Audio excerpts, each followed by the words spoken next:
Hey guys, I'm MICHAELJOSH, your gadget matchmaker, helping you find the right device to match your needs. I've been reading the comments, and I know a lot of you have been asking that I start featuring budget phones again. I know it's been a while, but don't worry, because Xiaomi just announced the Mi 11 Lite, a sub €300 phone in its 2021 lineup that includes the Mi 11 and the just announced Mi 11 Pro and Mi 11 Ultra. Is this a good phone to buy, and can it compete with the also very impressive Samsung Galaxy A52? Well, keep watching. This is our Xiaomi Mi 11 Lite unboxing and hands-on. While the Mi 11 Ultra is clearly the most exciting phone from Xiaomi this year, review devices haven't arrived yet, which is alright because we have time to focus on this phone. Let's unbox it, shall we? Nondescript white box with the text 11 Lite printed on it. Lifting this up, we get another box containing the following: SIM tray ejection tool, clear jelly case, a screen protector, that's nice, USB-C to headphone jack adapter, and a warranty card. Next up, it's the Mi 11 Lite. Feels solid. We'll unwrap this later. And inside here, charging essentials, a 33-watt power brick, and a USB-A to C cable. I like those red accents. So this is the Mi 11 Lite. A bit disappointing if you ask me. While it shares some design cues from the Mi 11, like a similar camera module, it doesn't take its best parts. For one, the glossy finish is too much of a fingerprint magnet for it to be usable without a case. The Mi 11 has such a nice matte coating and a lovely color to it. It would have been nice if at the very least it came with a similar case to the one I got bundled with the Mi 11. Also, its flat back makes it harder to grip considering how wide the phone is. A similar complaint I've had with the iPhone 12 Pro Max. That said, it feels hefty enough to disguise itself as premium, it just doesn't look current. I don't like how the display kinda jets out from the frame, and how all of this is reminiscent of a phone from a few years ago. From a practicality standpoint though, there are a few things that will satisfy the needs and wants of its intended target market. There's an IR blaster up top, and if you pop out the SIM tray, you'll find it's a hybrid slot for either 2 nano SIMs or 1 nano SIM and a micro SD card. There's also a fingerprint sensor baked into the power button, which is fast and responsive, and more reliable than an under-display one.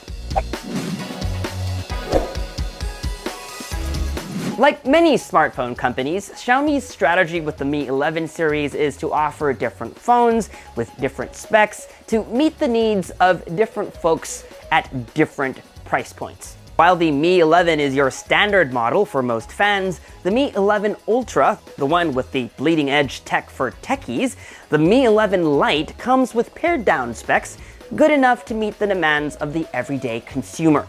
And in terms of essentials, it's got a decent amount of good stuff going for it. This 4G model that I'm reviewing is powered by a mid-tier Qualcomm Snapdragon 732G processor. There's also a 5G model. It's also got a 6.55 OLED dot display with a Full HD Plus resolution and a 90 Hz refresh rate, although it's set to 60 Hz out of the box. 6 or 8 gigabytes of RAM, and 64 or 128 gigabytes of storage.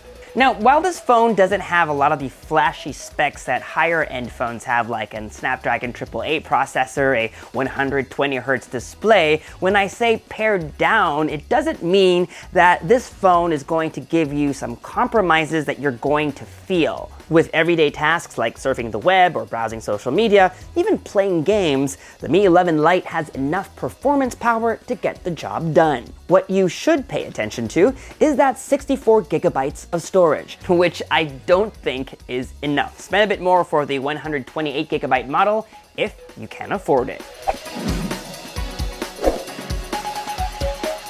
There are 3 cameras on the Mi 11 Lite, a 64 megapixel main camera, an 8 megapixel ultra wide camera, and a 5 megapixel macro camera. Let's look at some samples. Here's one taken using the macro camera. It's the stamen of one of my tulips. Not a bad job, actually. Although I wish that third camera would have just been a zoom lens, that way more people could use it more often. The phone doesn't have a telephoto camera, but there's 2x zoom, and it does a decent job even if it's just digital zoom using the main lens. In fact, in this comparison versus the Mi 11, I think it did a better job of my Lego windsurfer, or in this shot of signage above a church entrance. During the day, the ultra-wide angle lens does a decent job, even in this backlit situation. But the superiority of the Mi 11's camera is evident in this low light test. Notice how more light it's able to bring in. Now let's take a look at photos shot using the main lens. First, let's revisit a subject I've used many times in sample photos. Comment down below if it looks familiar.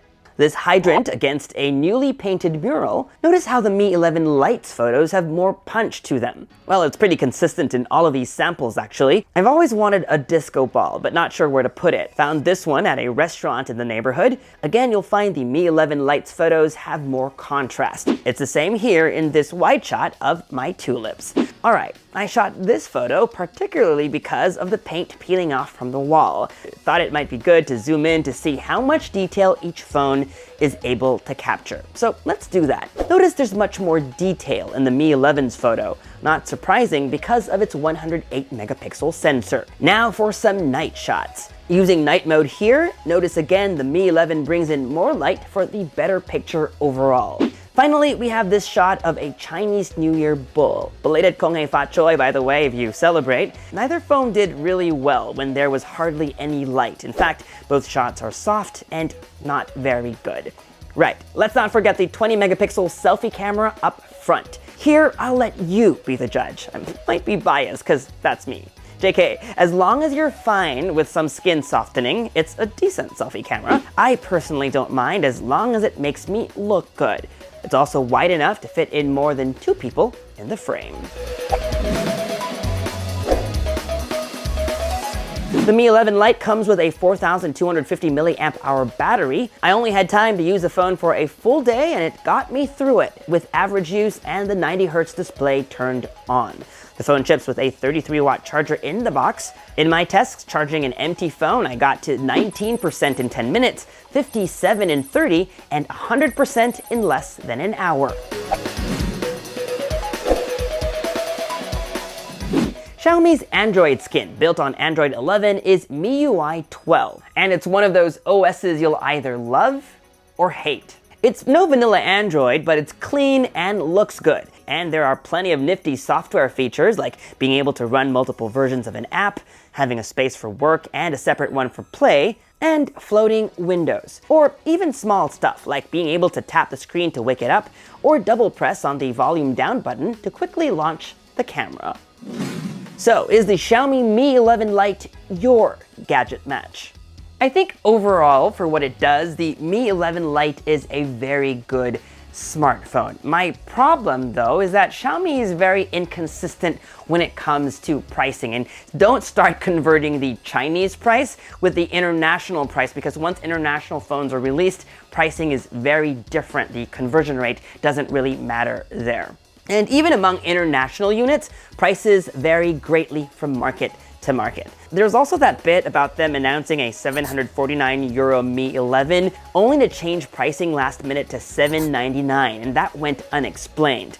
But watch this space though. Under $400, it's fair to expect more, and this year, many smartphone brands are going to deliver. Phones at this price point that I'd recommend: the $399 iPhone SE, the $350 Pixel 4a, and Samsung's Galaxy A52 and A52 5G, which should come to the US very soon, but retails in Europe for €349 and €429 respectively. The latter, I have a feeling, is going to be the mid-range champ of 2021. But I'd consider the Mi 11 Lite too, especially for its fast charging, competent cameras, and pretty useful software features. I just wouldn't rush to get one right now. And that was our Xiaomi Mi 11 Lite unboxing and hands-on. For more videos like this one, you know the drill, folks. Subscribe to this YouTube channel and hit that bell icon. It's important so that you get notified as soon as we upload. Follow me on social media for all the behind-the-scenes fun stuff.